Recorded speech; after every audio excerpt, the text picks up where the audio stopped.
Greetings, team. Welcome to Monday Morning Pearls, brought to you by Span the Chasm. My name is Randy Remersma. Before we get into the Pearl, I want to encourage you to go out and listen to our podcast, Uncommon Sales Success.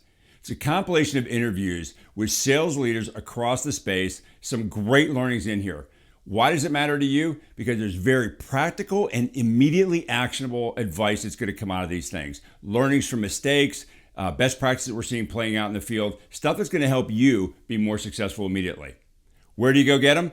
Go to spanthechasm.com/podcast. All the information you need is there. It'll point you to all the different platforms that you might like. So with that, on to this week's Monday Morning Pearl.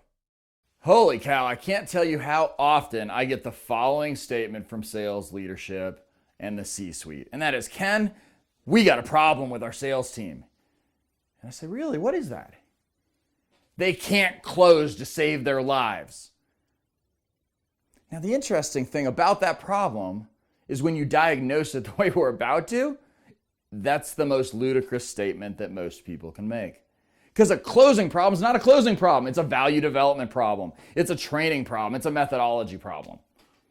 So what we're going to address today is the right way to train your reps left to right in a sales process, right? In order to make sure that they don't have a closing problem at the end.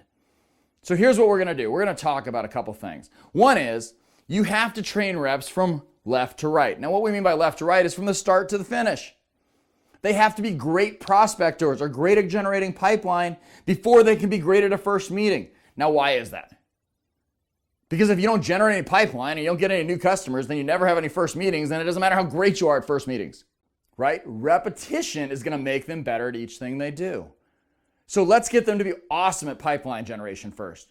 Then let's help them be great at the first call. Let's not worry about the proper closing techniques and how to get through procurement when you have a rep who's been with you 2 months on a 6-month sales cycle project or service, right? They have to earn the right to progress. And it's one of the things you can do with your reps so they'll understand how they get to the next step in their evolution, right? So be great at pipeline. Then let's drill the first call. Let's make sure that's dialed in and tight. So then we can absolutely drill the value demonstration or the second call. And then we can drill the additional components at a time.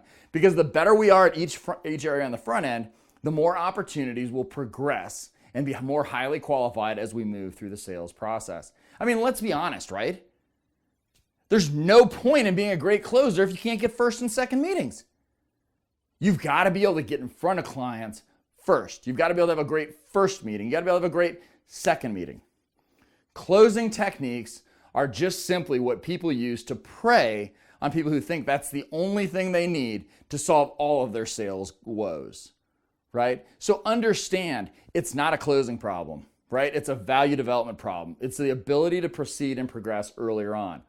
Whenever I listen to calls, put it on Gong, put it on some other particular software, allow me to listen to the call, and here's what we find. Hey, here's a closing call. You can tell in the first 5 minutes that they didn't develop the value in the previous 2 calls. So I would tell you this, when you think you have a closing problem, back it up 2 steps, and you'll find where they didn't connect with their prospect and why their closing rate is so low. This is an ongoing and iterative process. What do I mean by that? It's a rinse and repeat, right? I'm going to get great at step 1 and 2, and then I'm going to get into step 3, and then I'm going to circle back, and I'm going to make sure I'm great at step 1. I'm going to get to step 4, and I'm going to circle back to 2 and 3. Somehow, sales is the only profession in the world where we don't believe that training people and giving them more reps on stuff that they're already good at is appropriate. Major League Baseball, they hit 1 trillion balls every season. They don't just wait to play at game time, right? LeBron James shoots a whole bunch of hoops. He doesn't wait simply to play at game time. So this is something we've got to do. It's ongoing, it's iterative, it's rinse, it's repeat. Continue to force people because your goal is this. We want competency because that will lead to mastery, and mastery will lead to a habit. So you want to see great success? Train your sales reps from left to right. Let us know how it goes.